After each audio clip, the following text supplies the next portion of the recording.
جنگل میں موسم بہت ہی سہانا تھا۔ سبھی پکشی بیٹھے آپس میں باتیں کر رہے تھے۔ دیکھو بھائی، سب سے زیادہ حسین تو میں ہوں۔ میرے پنکھ تو دیکھو کتنے پیارے ہیں، اور کتنے رنگ ہیں ان میں، اور ایک کالو ہے کہ اندھیرے میں نظر بھی نہیں آتا۔ ناک دیکھیے تم نے اپنی کتنی بڑی ہے، موٹی ناک والے پکشی۔ میں کالا ضرور ہوں لیکن میری بدھی تم سے زیادہ ہی ہے۔ تو میں کون سا کم ہوں کسی سے؟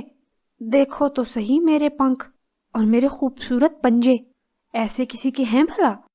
سارے پکشی یہ باتیں کر ہی رہے تھے کہ وہاں پاس کھڑا شتر مرغ بھی سن رہا تھا۔ وہ سانپ کی باتیں سن کر اداس ہو جاتا ہے۔ ارے شتر مرغ بھائی، آپ کو بھلا کیا ہوا؟ ایسے اداس کیوں ہو گئے آپ؟ کچھ نہیں، میں بس سوچ رہا تھا میں کتنا بدصورت ہوں اور تم سب پکشی کتنے رنگ برنگے ہو اور پیارے بھی ہو، اور ایک میں ہوں کہ سب کچھ ہی بھدا ہے۔ مجھے تو کچھ بھی پیارا نہیں ملا۔ ایسا نہیں کہتے شتر مرغ بھائی، ہمارے مالک نے ہمیں جیسا بھی بنایا ہے ہمیں اس پر خوش رہنا چاہیے۔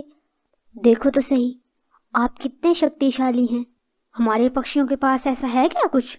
نہیں نا، آپ پر کوئی شکاری حملہ کرنے کا سوچ بھی نہیں سکتا، اور ایک ہم ہیں کہ ہر دوسرا شکاری ہم پہ ہی حملہ کرنے کا سوچتا ہے۔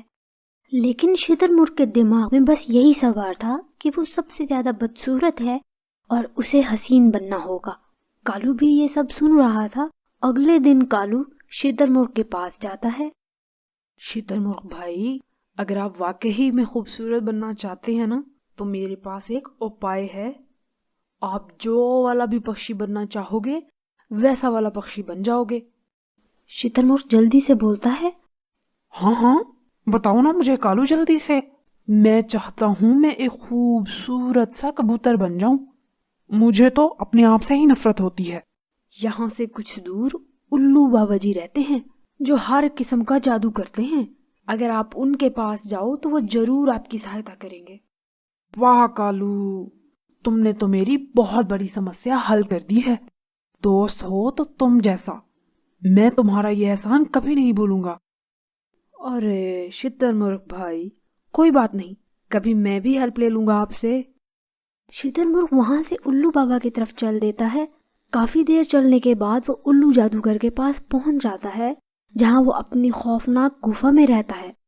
آ جاؤ آ جاؤ شتر مرغ بچے، بتاؤ یہاں کیوں آئے ہو؟ تمہیں ہماری ضرورت کیسے پڑ گئی؟ الو بابا جی، مجھے آپ کوئی خوبصورت سا پکشی بنا دے۔ مجھے اپنے اس بدصورت جسم سے نفرت ہو گئی ہے۔ میں جب بھی کسی خوبصورت پکشی کو دیکھتا ہوں تو میرا دل بہت ہی زیادہ جلتا ہے۔ آپ پلیز میری سہایتا کریں نا۔ دیکھو، یہ کام بہت خطرناک ہوتا ہے، لیکن بتاؤ تم کون سا پکشی بننا چاہو گے؟ آپ ایسا کریں، کوئی خوبصورت سا کبوتر بنا دیں مجھے آپ۔ مجھے تو وہ بہت ہی اچھا لگتا ہے۔ میں بھی پھر ہواؤں میں اڑوں گا، لوگ مجھ سے بھی پیار کریں گے اور میری زندگی بہت مزے کی ہو جائے گی۔ دیکھو بھائی، بنانے کو تو کچھ بھی بنا دوں، پر یہ بھی بتا دوں کہ کبوتر بنے تو ساری عادتیں بھی ویسی کی ویسی ہو جائیں گی۔ پھر نہ کہنا کہ میں نے بتایا نہیں تمہیں۔ پھر یہ جو جسم کی ساری شکتیاں ہیں یہ بھی ختم ہو جائیں گی اور بس ایک کبوتر بن کے رہ جاؤ گے۔ ارے ارے، کوئی بات نہیں، اس کی خیر ہے۔ آپ بس مجھے کبوتر بناؤ جلدی سے، باقی سب میں خود دیکھ لوں گا۔ الو ایک منتر پڑھتا ہے اور شتر مرغ کو کبوتر بنا دیتا ہے۔ شتر مرغ اپنے آپ کو کبوتر بنا دیکھ کر بہت ہی زیادہ خوش ہو جاتا ہے۔ وہ الو جادوگر کا بہت سارا دھنیہ واد کر کے وہاں سے چلا جاتا ہے۔ شتر مرغ جو کہ اب کبوتر بن چکا تھا، ہواؤں میں اونچی اڑان لیتا ہے، اور ایسے ہوا میں پہلی بار اڑ کر وہ بہت ہی زیادہ خوش تھا۔ اسے مزہ آ رہا تھا، اسے تو لگ رہا تھا جیسے اس کی زندگی ہی بدل گئی ہو۔ وہ بہت زیادہ انجوائے کر رہا تھا۔ جب اڑ اڑ کر اس کا دل بھر گیا اور وہ تھک گیا تو آرام کرنے کے لیے ایک پیڑ کے نیچے آ کے بیٹھ گیا۔ ان پکشیوں کے تو بہت ہی مزے ہیں بھائی، کیسے جب دل کیا اڑ کر کہیں سے کہیں پہنچ گئے۔ مجھے دیکھو، اب میں بھی اڑ سکتا ہوں اور پیارا بھی بن گیا ہوں۔ وہاں پر وہ بیٹھا اکیلا یہ باتیں کر ہی رہا تھا کہ وہاں ایک جنگلی بلّا آ جاتا ہے جو کہ شکار کی تلاش میں نکلا ہوا تھا۔ جیسے ہی اس کی نظر کبوتر پر پڑی،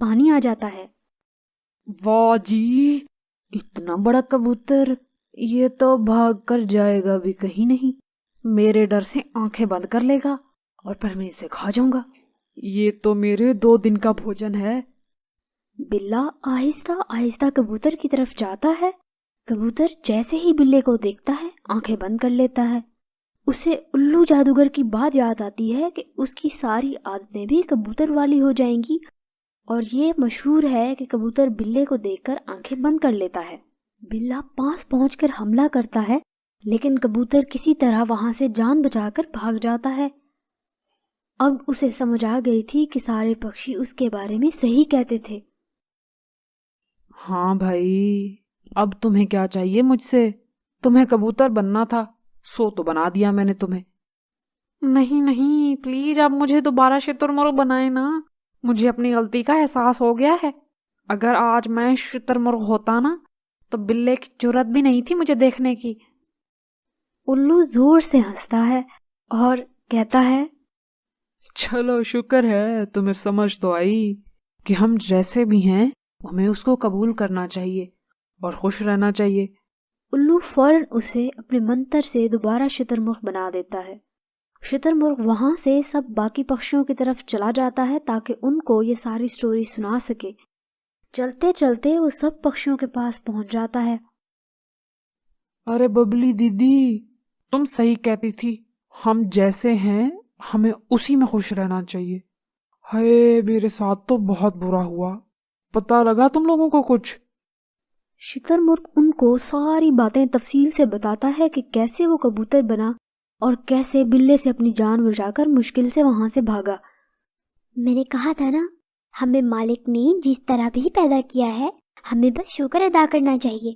اس نے سب کو برابر ہی پیدا کیا ہے، کسی کو خوبصورتی دی ہے تو کسی کو شکتیشالی بنایا ہے اور کسی کو کچھ اور خوبی دی ہے۔